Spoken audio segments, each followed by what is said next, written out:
નમસ્કાર, આપ જોઈ રહ્યા છો નેશન પ્લસ ન્યૂઝ. હું છું આપની સાથે હેતુલ ભગત. વડોદરા તાલુકા પંચાયત કચેરી ખાતે આજે સામાન્ય સભાની બેઠક મળવામાં આવી હતી.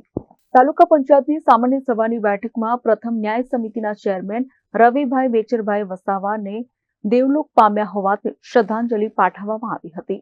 ત્યારે પુલવામા શહીદ થયેલા પર્યટકો માટે પણ 2 મિનિટનું મૌન પાડી તેઓને પણ શ્રદ્ધાંજલિ પાઠવવામાં આવી હતી.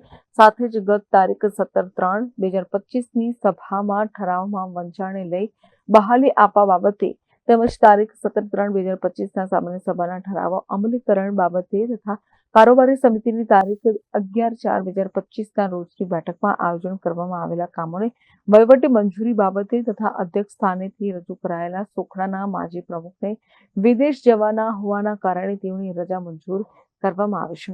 ત્યારે કામકાજમાં જે ફેરબદલ કરવાના છે તે પણ કરી આપવા મંજૂરી આપવામાં આવી છે. અત્રે નોંધનીય બાબત એ છે કે આજરોજ તાલુકા પંચાયત પ્રમુખ અંકિતા પરમારનો જન્મદિવસ હોવાથી તમામ સભાસદોમાં એક ખુશીની લાગણી વ્યાપી ગઈ હતી. તેમજ તેમને પુષ્પગુચ્છ આપી કેક કાપી તેમનું અભિવાદન કરવામાં આવ્યું હતું. આજે તારીખ 20/5/2025ના રોજ સામાન્ય સભાનું આયોજન કરવામાં આવ્યું.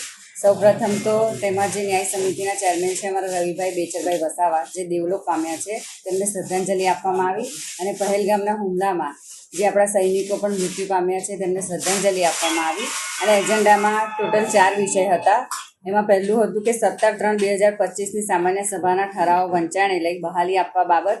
વિષય નંબર 2 હતું 17/3/2025ના સામાન્ય સભાના ઠરાવના અમલીકરણ બાબત. વિષય નંબર 3 કારોબારી સમિતિમાં જે કંઈ બેઠકની આયોજન કરવામાં આવેલી હતી એની વહીવટી મંજૂરી આપવા બાબત.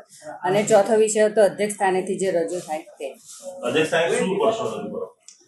અધ્યક્ષ સ્થાનેથી જે અમારા માજી પ્રમુખ હતા, સોખડાના જે પહેલા માજી પ્રમુખ હતા, એમને 4 મહિનાની રજા મંજૂર કરવામાં આવી છે, જેમને વિદેશ કામથી કે બહાર જવામાં આવ્યું તે માટે. અને જે કંઈ કામની ફેરફારો જેને કરવાના હોય તે આજે ફેરફાર બદલીના કામ કરવા બાબત. કેમેરામેન નવનીત પ્રણય સાથે Satyam Navashankar, Nation Plus News Vadodara.